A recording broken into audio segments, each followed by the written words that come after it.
Hello everyone, my name is Meg Tancred. I interviewed University of Rhode Island student Alicia Flis from over 2,000 miles away to learn about her experience with studying abroad.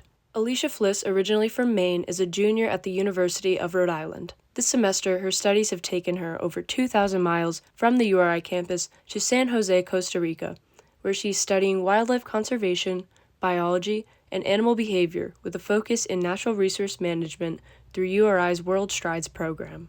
She explains that her upbringing contributed to her passion for wildlife and making a difference in preserving our planet. I have been outside my entire life, and so I'm adopted. So my family that adopted me is very outdoor oriented, and my birth mom wanted me to have an outside education. I've always been drawn to specifically animal behavior and how animals interact with their environment, even at a young age. Like when I was younger, I would pick up venomous snakes on accident. So I've learned not to do that. That's been pretty great. But I want to be able to make a difference and actually preserve the natural environment that we're dependent on as both a species and as just a living organism. And it's something I'm very passionate about. During her first 2 years at URI, Alicia learned that taking her studies abroad could provide her with hands-on experience and help her escape stagnant college life. She needed a change, and one was presented to her when URI's Study Abroad program contacted her. The program presented Alicia with 3 options for study locations: Ireland, Australia, or Costa Rica. She expressed that the choice was a no-brainer. Costa Rica, I mean, it's a no-brainer. There's 6% of the entire world's biodiversity here in this tiny little country. It's absolutely incredible. The location is incredible. When Alicia first arrived in Costa Rica a month ago, she was immediately faced with a language barrier, particularly with her host family, who only speaks Spanish. She dedicated herself to practicing Spanish and has been taking an intensive Spanish course, 5 days a week, 3 hours a day. Alicia has become much more confident in asking for directions, finding what she needs in stores, and conversing with her host family. She shared a comical mishap when attempting to ask an Uber driver to turn down the heat in his car. I told an Uber driver, because he was cranking the heat, that I was hot, and he goes, "Sí, señorita, tú es caliente." While language presented an obstacle, the sense of community and integration of nature into all aspects of life was a warm welcome. The culture here integrates the earth in both language and architecture and education. And so that was a pretty big upstep compared to back in the US. Everyone here is very community based. Back at home, it's very much so like independent, like I'm going to do this, I'm going to do that. And the way that English is set up as a language is to be direct. Here, everyone is very indirect just to preserve feelings and people's emotions and make sure that they aren't, there's no room for misinterpretation. And I have a lot of respect for that as both a language and as a culture. And Alicia's class schedule in Costa Rica is anything but ordinary. I am currently enrolled in Wildcats of Costa Rica, Marine Mammals of Costa Rica, Basic Spanish 1, and Tropical Bird Ornithology. The structure of these classes is drastically different from her classes back home. Alicia explains that her classes are hands-on and collaborative. Small classes of 10 to 15 students allow for intimate discussions and active participation. She describes the professor's passion and dedication as infectious. Outside of her classes, Alicia has been immersing herself in the local culture by trying new foods, exploring bars, restaurants, local music, and practicing her Spanish in the real world. When I asked Alicia what part of Costa Rican culture she thinks everyone should experience at least once in their life, she stressed the values of community, nature, and art.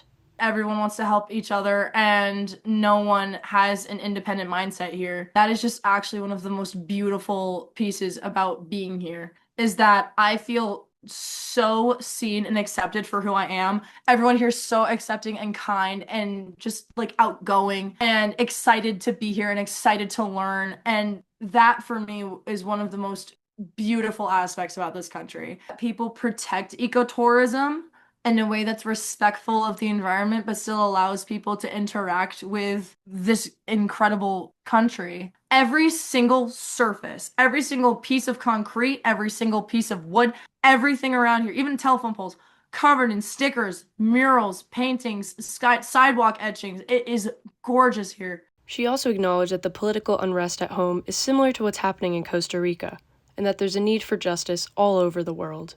People are really unhappy with the president here. He's very misogynistic, very capitalistic, and he's actually trying to abolish the parliament here. So they're trying to drive him out of the country.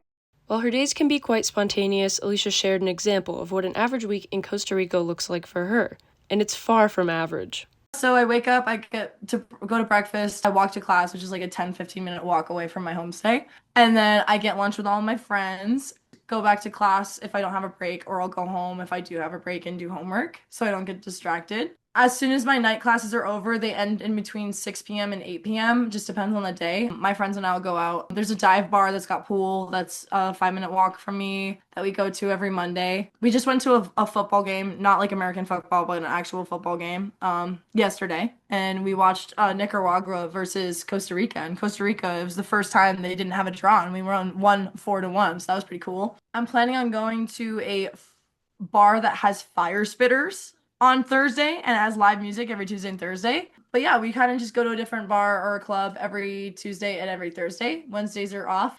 And then our weekends are excursions. So we get out of class at 12 and then we have from 12 p.m. Friday until whatever time we get back on Sunday to go wherever and explore. And it's been different every time. This weekend I'm going for 11 hours whitewater rafting and zip lining. She expressed that her most impactful experience in Costa Rica has been making connections outside of her comfort zone. Seeing how fast I clicked with the entire study abroad group here. I established my friend group pretty quickly. That was a really great milestone for me, just to show like how much I really do thrive outside of my comfort zone. And her most impactful adventure so far was during her first weekend in Costa Rica, on a trip to Manuel Antonio National Park. Her and a friend took the bus through 7 hours of traffic to Manuel Antonio and stayed at a hostel to save money. Alicia retold some favorite memories from the trip.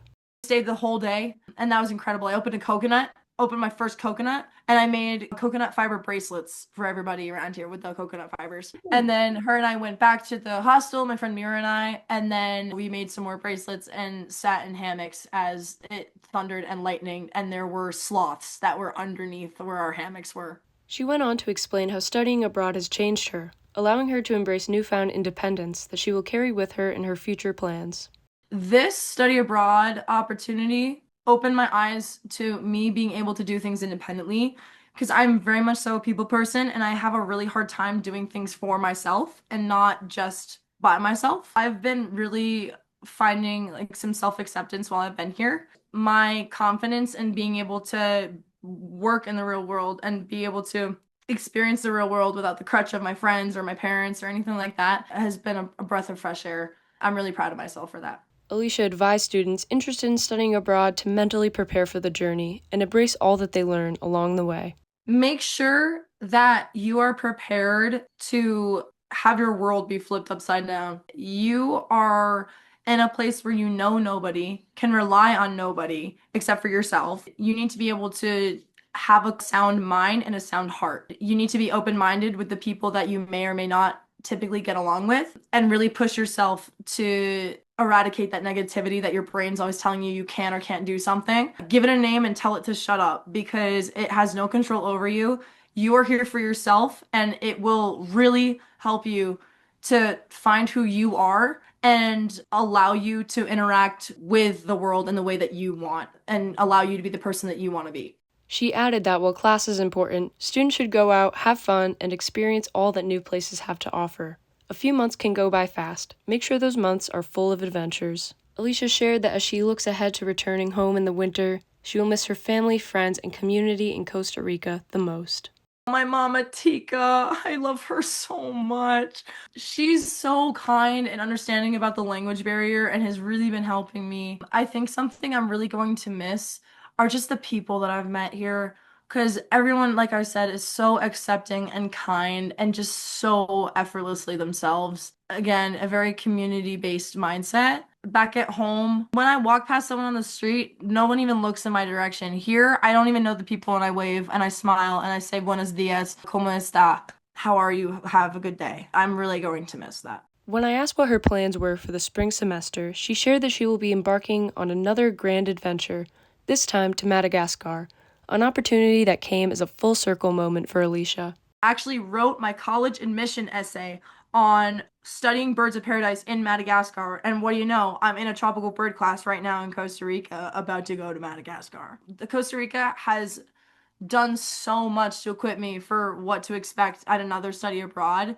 I feel like I'm going to be stronger than ever. I'm in my element. Alicia's experiences show how studying abroad can not only deepen a student's experience and knowledge in their field of interest, but also deepen their understanding of themselves. I wish Alicia luck in her coming months in Costa Rica and future journey to Madagascar, and encourage students interested in studying abroad to make their wildest dreams come true. This has been Meg Tancreed. Thank you for listening.